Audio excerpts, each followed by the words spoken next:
जब भी बेहतरीन इमारतों का जिक्र आता है तो सबसे पहले जिक्र आता है मुगल शासकों का। उन्हीं इमारतों में से एक इमारत आगरा फोर्ट, जिसके बारे में आज हम आपको बताने जा रहे हैं। आगरा फोर्ट पहले बल्लभगढ़ किले के नाम से जाना जाता था, जो सिर्फ ईंटों से बनी हुई एक इमारत होती थी। सन 1558 ईस्वी में जब पहली बार अकबर यहाँ पे आए तो उन्होंने इस जगह की महत्वाकांक्षा को देखते हुए यहाँ पर अपना बड़ा किला बनाने का निश्चय किया। 1565 ईस्वी में अकबर ने पहली बार इस किले का निर्माण शुरू करवाया। आगरा का किला 1660 ईस्वी में बनकर पूरी तरह तैयार हुआ, जिसे बनाने के लिए 4000 कारीगर और 35 लाख रुपए की लागत लगी। ये 2.5 किलोमीटर एरिया में फैला हुआ बहुत ही विशाल किला है। इस किले के अंदर जाने का सिर्फ एक ही मुख्य रास्ता है, जो अभी आप देख रहे हैं। यही एक रास्ता है जहां से अंदर और बाहर जाया जा सकता है। किले के बाहर आक्रमणकारियों से बचने के लिए ये गहरी खाई खोदी गई है, जिसमें मगरमच्छ और बहुत सारे जीव जंतु छोड़े जाते थे और इसे पानी से भर दिया जाता था। ये जो दरवाज़ा आप अभी देख रहे हैं, इसे नौबत खाला कहा जाता है। जब भी राजा युद्ध जीत कर आता था तो यहाँ ड्रम बजाए जाते थे। इस गेट को अकबरी गेट कहा जाता है। इस गेट पर की गई कारीगरी को मोज़र वर्क कहा जाता है, जिसमें अलग अलग तरह की पतली पतली ईंटों को जोड़कर बनाया जाता है।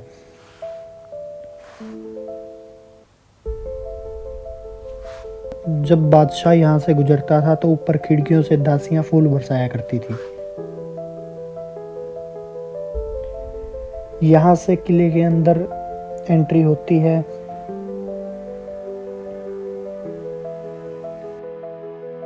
ये जो कमरे आपको साइड में दिखाई दे रहे हैं, इनको अब कार्यालय बना दिया गया है। पहले ये घोड़ों के लिए अस्तबल हुआ करते थे। ये किले के अंदर जाने का इकलौता रास्ता है।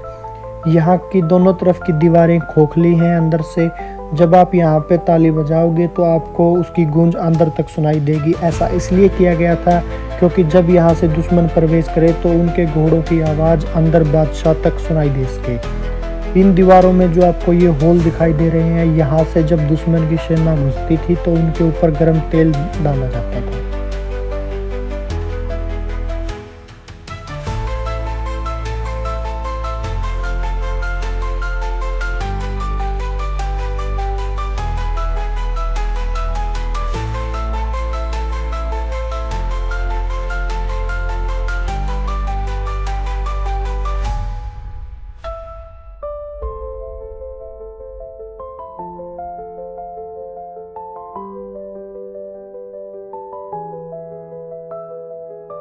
इस किले में आपको एक से एक खूबसूरत महल और बहुत ही अद्भुत कलाकारी देखने को मिलेंगी, जो पूरी तरह से अपने रूप में दिखाई नहीं देती, क्योंकि इनमें से कुछ को अंग्रेजों ने नष्ट कर दिया और कुछ को हमारे अपने पर्यटकों ने।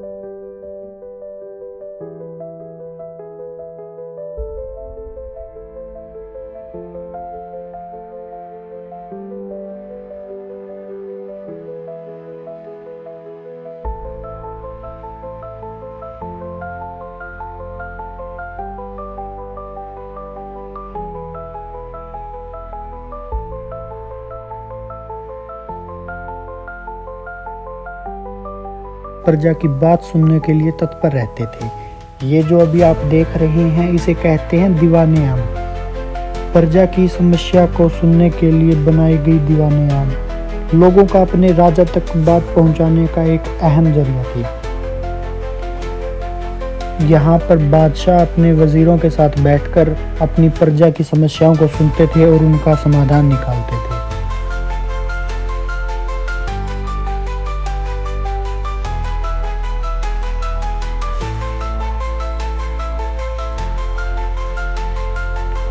यहाँ पर दिख रही बेहतरीन निकाशी बहुत ही खूबसूरत है। ये जो जगह आप देख रहे हैं, यहाँ बीच में बादशाह बैठा करते थे और उसके दोनों तरफ उनकी रानियां बैठती थी। यहाँ नीचे प्रजा बैठती थी और उनके वजीर बैठा करते थे। अभी हम इस रास्ते से जाएंगे दीवाने खास की तरफ।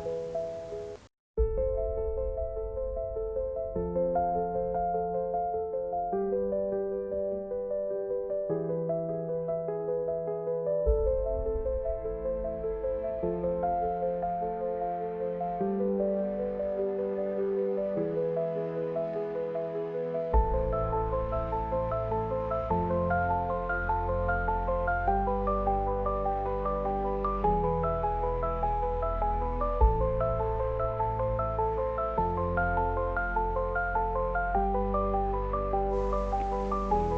जो कमरे आप अभी देख रहे हैं ये उस समय दस्तावेज रखने के काम में लाए जाते थे। यहाँ पर सल्तनत के सभी अहम दस्तावेज रखे जाते थे। ये जो सामने आप देख रहे हैं इसे कहते हैं नगीना मस्जिद, जिसको 1635 ईस्वी में शाहजहां ने हरम की महिलाओं के लिए बनवाया था। यह मस्जिद किले के बीच में है और जैसे अंगूठी के बीच में नगीना होता है उसी तरह ये भी इस किले की सुंदरता को बहुत बढ़ा देती है, इसलिए इसका नाम नगीना मस्जिद रखा गया।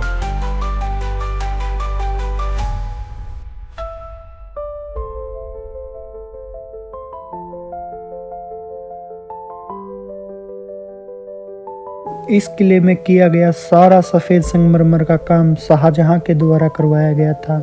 यहाँ पर जो भी लाल ईंटों से किया हुआ काम है वो अकबर के द्वारा करवाया गया था।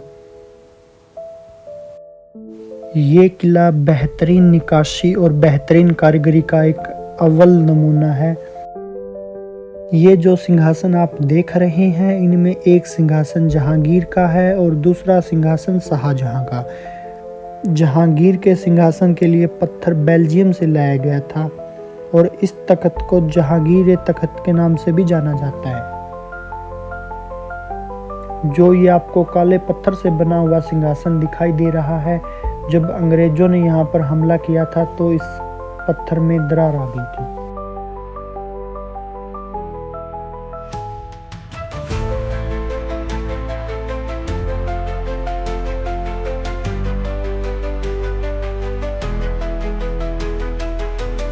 यहाँ से आपको ताजमहल का सीधा दीदार होता है।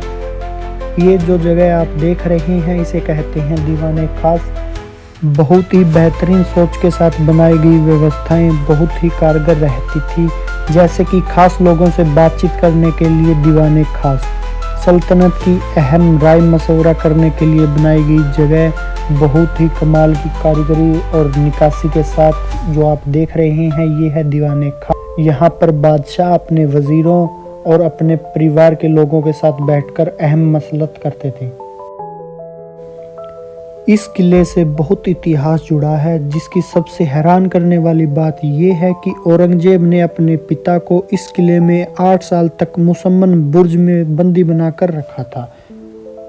ये है उस जमाने में बनाई गई सबसे खूबसूरत जेल, जिसे मुसम्मन बुर्ज और शाह बुर्ज भी कहा जाता है। इसमें ही शाहजहां को कैद करके 8 साल तक औरंगजेब ने 1658 से 1666 तक नज़रबंद करके कैद रखा था। यहाँ बनी खिड़की से आपको ताजमहल साफ और बहुत ही सुंदर दिखाई देता है। शाहजहां को मुसम्मन बुर्ज के बाहर जाने की इजाज़त नहीं थी।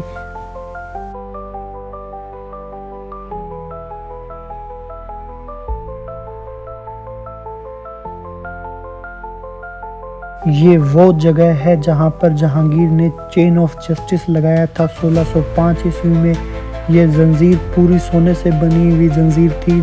जहांगीर का मानना था कि जब कोई आम आदमी परेशानी में होगा तो वो आकर इस जंजीर को खींचेगा और इस जंजीर की आवाज़ मुझ तक सुनाई देगी, जिससे मैं उस आम आदमी की समस्या सुनकर उसका समाधान कर सकूं।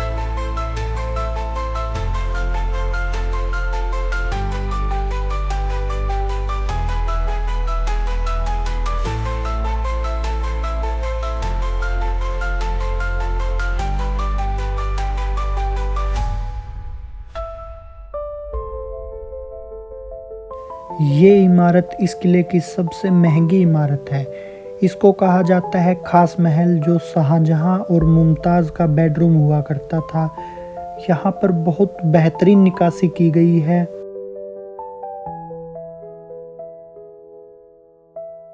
यहाँ पर बहुत बेहतरीन निकासी की गई है, जिन पर हीरे मोती सोना लगा हुआ था, जिसे अंग्रेज़ों ने उतार लिया।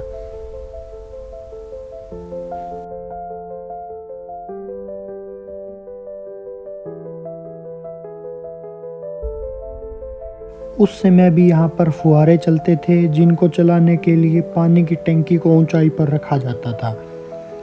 ये मैदान मीना बाज़ार है। उस ज़माने में यहाँ पर महीने में एक बार बाज़ार लगाया जाता था जहाँ सौदागर बेहतरीन और बेशकीमती चीज़ें लेकर आते थे।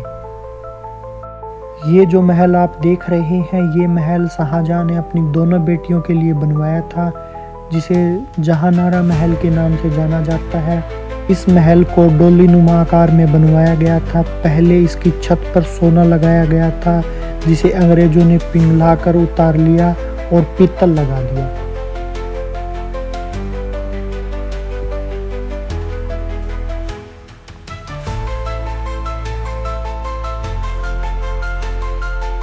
ये जो आप देख रहे हैं, ये है सोमनाथ मंदिर का दरवाज़ा, जिसे मोहम्मद गजनवी उखाड़ कर ले गया था। बाद में अंग्रेजों ने इस मंदिर को मोहम्मद गजनवी की कब्र के बाहर से उतार कर और आगरा के किले में लाकर रख दिया। इस दरवाजे के ऊपर भी पहले सोना लगा हुआ था, जिसे कुछ मोहम्मद गजनवी ने उतार लिया और बचे हुए को बाद में अंग्रेजों ने उतार लिया।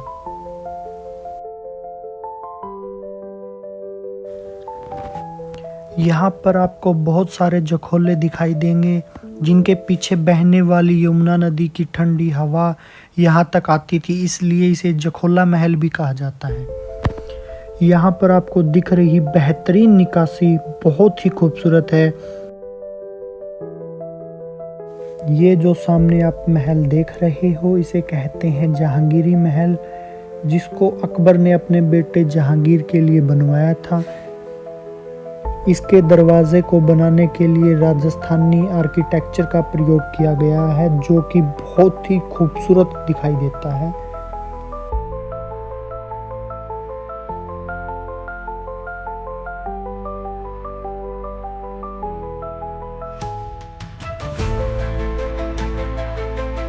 ये जहांगीर महल, जिसे रंग महल के नाम से भी जाना जाता है, ऐसा इसलिए क्योंकि जब भी कोई त्योहार या जश्न होता था तो यहाँ पर नृत्य के लिए रंग बिरंगे कपड़े पहनकर नृत्य किया जाता था।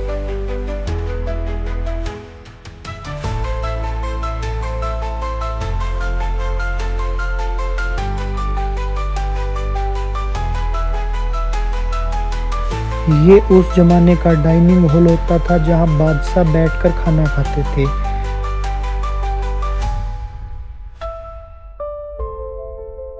जहांगीर को पढ़ने का बहुत शौक था।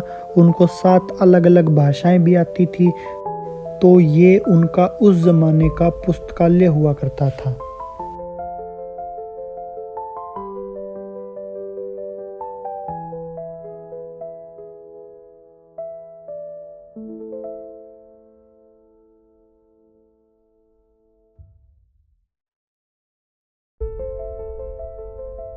इस किले में दिखाई दे रही बेहतरीन निकाशी हिंदू और मुगल दोनों शैलियों को बखूबी दर्शाती है।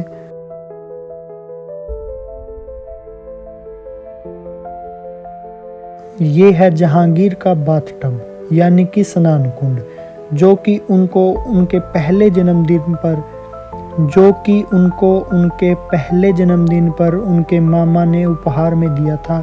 ये एक सिंगल पीस स्टोन से बनाया गया है, इसमें कोई जॉइंट नहीं है।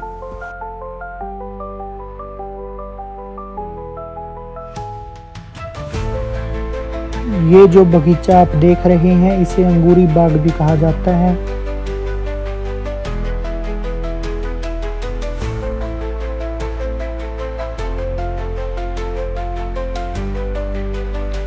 ये जो आपको खंडहर दिखाई दे रहा है, यहाँ पर पहले अकबरी किला हुआ करता था। जब 1761 ईस्वी में भरतपुर के जाट राजा सूरजमल ने यहाँ पर आक्रमण किया, तो उन्होंने इस किले को पूरी तरह से तहस नहस कर दिया।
ऐसी ही बेहतरीन वीडियोस को देखने के लिए आप हमारे चैनल को सब्सक्राइब करें।